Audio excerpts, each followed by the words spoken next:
a tough choice is facing many Americans trying to safely visit their families for Christmas.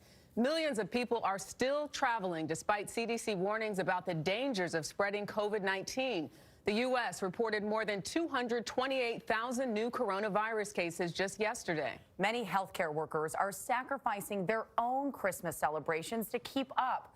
A record 119,000 people are hospitalized in the U.S. this morning, in many cases isolated from their families as they fight to survive. ICUs are already full in some areas, and the worst of the pandemic may be still to come. Mola Lenghi is outside Mount Sinai Hospital in New York City. Mola, good morning. Well, good morning, Jamie.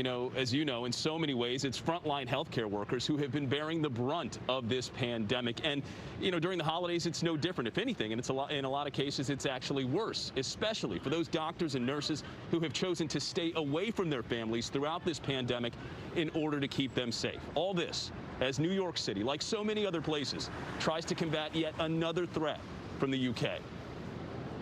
We are going to have sheriff's deputies go to the home or the hotel of every single traveler coming in from the UK. Mayor Bill de Blasio is stepping up quarantine enforcement in New York City with news of another new strain of COVID-19 emerging in the UK. He says all travelers from the UK who don't quarantine will face a fine of $1,000. The model predicts that the worst is yet to come. In Southern California, the head of LA County's Department of Health Services says ambulances are waiting an hour in some places just to drop off patients, predicting more than 8,000 people will die countywide in the coming weeks. No matter how safe you think you or your loved ones have been, that perception is a false reality. COVID-19 is absolutely rampant in Los Angeles County. On the vaccination front, Florida Governor Ron DeSantis signed an executive order Wednesday prioritizing seniors over essential workers, like teachers or public transit employees, defying the recommendation of the CDC. People that are 73, 74 would be in the back of the line for a young 21-year-old worker who's considered, quote, essential. That doesn't, I think, make sense. It's a move that doesn't sit well with Florida's teachers union. He continues to basically thumb his nose at educators, saying you're not worthy of being protected. And for those who are getting the vaccine, life is already changing. My kids were just so excited. My wife was, a little teary-eyed. Dr. Franklin Lynn, a neurosurgeon with Georgia's Wellstar Health System, got his vaccination while FaceTiming his family.